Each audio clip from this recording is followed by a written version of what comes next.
On today's episode of What's Going On with Shipping, are Russian ships going boom? I'm your host, Sal Mercogliano. Welcome to today's episode. So, you may be aware that we've done a series of videos recently talking about Russian ships. It started with two Russian tankers in which the front fell off. That was in the Black Sea. We then talked about another Russian tanker that was lost. We then had a ship, the Ursa Major, sink in the Mediterranean. We had a little bit of a Red October, Hunt for Red October theme going there. And then finally, we had a ship that was lost up against the pier in the Baltic. However, now what we're hearing is maybe there may be a little bit of, kind of nefarious things going on with these ships. And we talked about this during the time, but I want to go through a series of stories that have just been published that kind of talk about this, and we can discuss whether or not there's some foul play being done against Russian shipping. If you're new to the channel, hey, take a moment, subscribe to the channel, and hit the bell to be alerted about new videos as they come out. So this is the story back in December. This is regarding the sinking of two tankers followed by a third tanker off the Black Sea. The ships in question here was the Volganov 212 and the 239. These two ships were lost in and around the Kerch Strait. What we found out later on was that these tankers were being used for ship-to-ship transfers. They were refueling vessels that were engaged in the movement of Russian cargo. Now, these are old river tankers. These are over 50 years old. They're not designed to get out in the sea states that they were in. And in the case of the Volganov 212 and the 239, literally the bows broke off. Now, there was a lot of modification done to these ships over 50 years.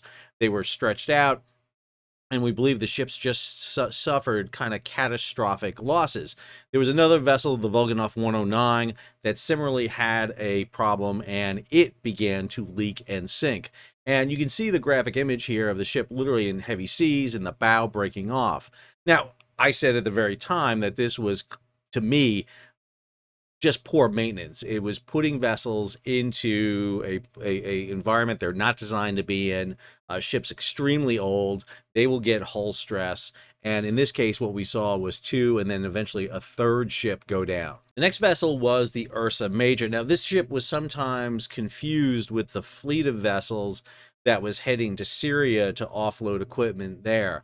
This vessel in particularly was loaded with equipment and was heading to the Russian port of Vladivostok. This is the ship underway. This image was caught in the English Channel. The ship had on board a pair of cranes, as you can see right here. Bucket clamshell for each of the cranes. This is to help the loading of ore or grain. They had hatch covers back here on the stern. These two hatch covers were going for the new icebreaker that was being built in the area. And then there was equipment and containers loaded below deck. There was some suspicion that the ship was heading to Syria, but it was pretty clear the vessel was going to Vladivostok. This is an image later on. I know the ship doesn't quite look the same, but it has to do with the image of the picture and the pixels. But this is the same vessel. The vessel suffered an explosion in the engine room, and the engine room began to flood. The engine room on this vessel is all the way back aft on the starboard side, and you can see this is the bow of the vessel right here. Here's the bridge looking forward. This is the aft smokestack or stack for the vessel, and the ship is down by the starboard quarter.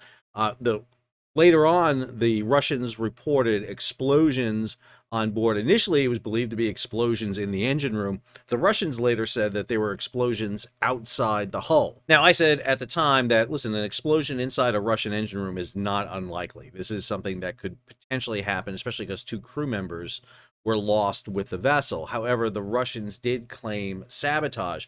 Now, we know the Russians sent one of their ocean exploration ships down to do a dive on the Ursa Major and maybe capture some pictures. We have not seen anything about it. I got into an interesting discussion with H.I. Sutton over at Covert Shores. He was of the opinion that this seemed to be more like a Limpet mine attack. I said, well, that's possible, but I'm not ruling out Russian crappy maintenance led to an engine room explosion, like a crankcase explosion or something in the engine room that led to the flooding of the vessel and the eventual loss of the vessel. So here we have four ships sunk. And my conclusion was it was due to old age, poor maintenance, putting ships in crappy conditions, and just overall, just poor overall nature of the ship. Well, then you have these two stories that come out. This is over at Maritime Executive, February 12th. Ambrey, which is a maritime security agency, the tanker at Ust-Luga may have been hit with limpet mines. So the story goes on here that in the early hours of Sunday morning, the Suezmax tanker Koala suffered a series of 3 explosions in or near the engine room. The 24 crew members abandoned ship onto the pier, and the vessel's stern settled until it made contact with the bottom. No leaks of oil had been reported, and the cargo tanks are all believed to be intact. Ambrey reports that the blast holes in Koala's hull are substantial, measuring up to 12 by 6 feet. The damage, quote, strongly suggests that the explosions were caused by limpet mines. They go on to say that other vessels with a similar trading profile, they're talking about dark fleet vessels, have been damaged by explosions, a previously unreported detail of the challenges facing Russia's shadow fleet. Now, they don't go into details what other vessels supposedly suffered these explosions. I talked about it in a video about a whole batch of things going on with Russia, but we talked specifically about this vessel. And again, an engine room explosion seemed a lot like what happened with Ursa Major. And Koala, which is a tanker involved in the dark fleet trade. Now, Koala kind of fit the model we want. It's a 22-year-old tanker owned by a Turkish firm, managed out of Cyprus. So this kind of fit all the normal ideas that we have. But we are seeing a series of attacks against Russia on a wide spectrum. I mean, the Russians and the Ukrainians are hitting targets all throughout the area.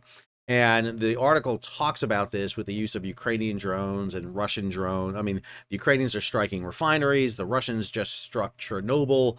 And so could there be targeting of Russian dark fleet vessels carrying oil? Obviously, it could be. Again, this also goes back to the potential for Ukrainians striking the Nord Stream.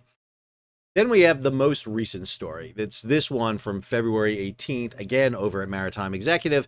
Italians are investigating after explosions damage Greek tanker at Savona in Italy. So the Italian authorities have a mystery on their hands after discovering 2 underwater holes in a hull of a Greek-owned tanker offloading at the port of Savona. The port authority issued a statement confirming what it called, quote, anomalies in the unloading procedure. Can I say that is a perfect phrase to be used by the Italians there? Anomalies in the unloading procedure. Could you be more vague if you tried? I don't think so. So the crude oil tanker Sea Jewel, 108,000 deadweight ton tanker, arrived in the port on February 14th from Algeria. It was directed to one of the oil terminal buoys to begin offloading. 2009 tanker, registered in Malta, operated by a Greek firm since 2021. Port officials said the anomalies were observed overnight between Friday into Saturday, and the supervisors, as a precaution, suspended the offloading. No spills or injuries were reported among the 23 crew members. So you may ask, what are the anomalies? Well, according to media reports, the crew aboard the vessel heard 2 loud bangs. They reported an ingress of water, and a survey of the hull revealed damaged plates. The inner hull held. Now, all tankers are double hulled. Ever since Exxon Valdez in 1989, you're required to have double hull protection. So the inner hull held, and there was no leaks. The Savona's prosecutor's office became involved, and they also brought in an elite team of divers to inspect the underside of the vessel.